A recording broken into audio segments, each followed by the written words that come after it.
Hello and welcome everyone. My name is Andrea and I will be your tour guide today.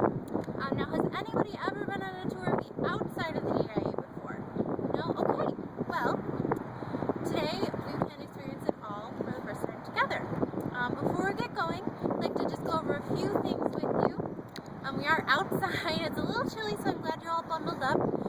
We will be outside for the entire tour, but it's brief, so we'll get you inside or off to a warm car very soon. And as you can see, there's a meter road behind us, probably here as well, so I'll speak up so you can hear me.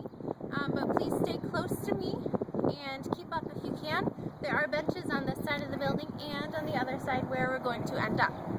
So if you need to stop and rest, feel free to do so.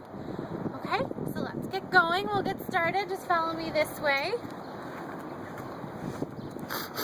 And please don't hesitate at any point if anyone has any questions. You are welcome to ask, to stop me, anything you need to know. Okay. Come around the corner here. Go up the hill a little bit and we'll get into what we're going to talk about today, which I'm really excited to share with you all. Okay. Stop right about here should be good. Okay, so now has anyone ever heard anybody say that Detroit is the Paris of the Midwest? Alright, well, this was the city's nickname for a time being, and that was due to the city's architecture and cultural and arts center. And today we're going to see how and why the GIA was a part of that. Okay? So, the GIA, Detroit Institute of Arts, was built between 1923 and 1927. It was built because the Detroit Museum of Art was running out of space because the collection was growing so rapidly. So there was a committee created for the museum to hire a designer, and they chose Paul Philippe Cret to design this building. He designed a Beaux-Arts style building, which means that it's highly ornamented and is in the classical style. Now this style came out of being taught in Paris. Very popular, and Cret did so because he wanted it to emulate the house museums in Europe. If we look across the street, you'll probably notice a building that is sort of similar. Does anybody know what this building is?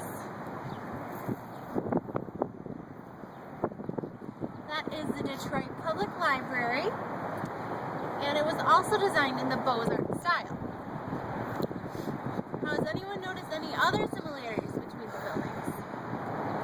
Wow, they both are faced partly in white marble, so they have a similar look. Now, this was because that committee that got together wanted to create a cultural arts center within the city of Detroit. It was growing so fast, and they wanted a place that could show their love for the arts and culture. So they built the DIA and then the public library right across the street. So moving. Follow me this way. We're going to go kind of down the hill. It's a slight ramp, and then kind of end up over near the grass over there. Does anybody have any questions for me at this point? Okay. Keep moving. And as we go, take a look at some of those details you'll notice. The Corinthian columns and the names of artists under some of the windows. You see Velasquez there, Albrecht Dürer, Titian. There are some statues in those niches over there that you can see. Also some carvings on the masonry, the marble you can see. So lots of detail was paid to this building that we know and love as the DIA. Alright, just about there. And again, we see those benches if anybody would like to go take a rest. Just going to come up over here on the sidewalk and grass. Okay, everyone gather around. Now this is our last stop. And we're going to talk about a little bit about the changes that the DIA has gone through. Can anyone see maybe some additions that were made? Right, this building behind me is a wing. It's the north wing, and on the other side where we started was the south wing. Now these were done within 5 years of each other. First one in 1966 was the south wing, and this wing was completed in 1971. The designer was Gunnar Burkett, and he designed a much more modern style to kind of juxtapose the Beaux-Arts building in the center.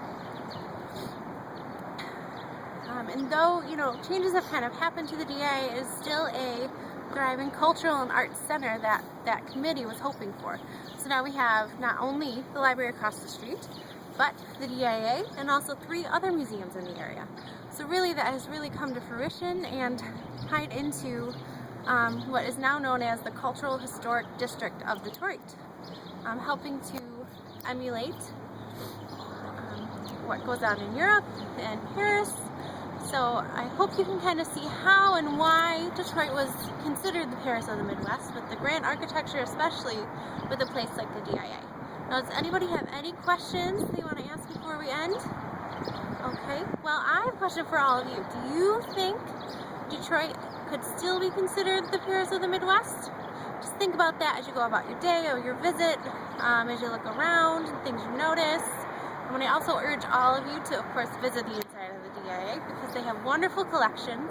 And lastly, thank you all so much for your time. I hope you've enjoyed our tour.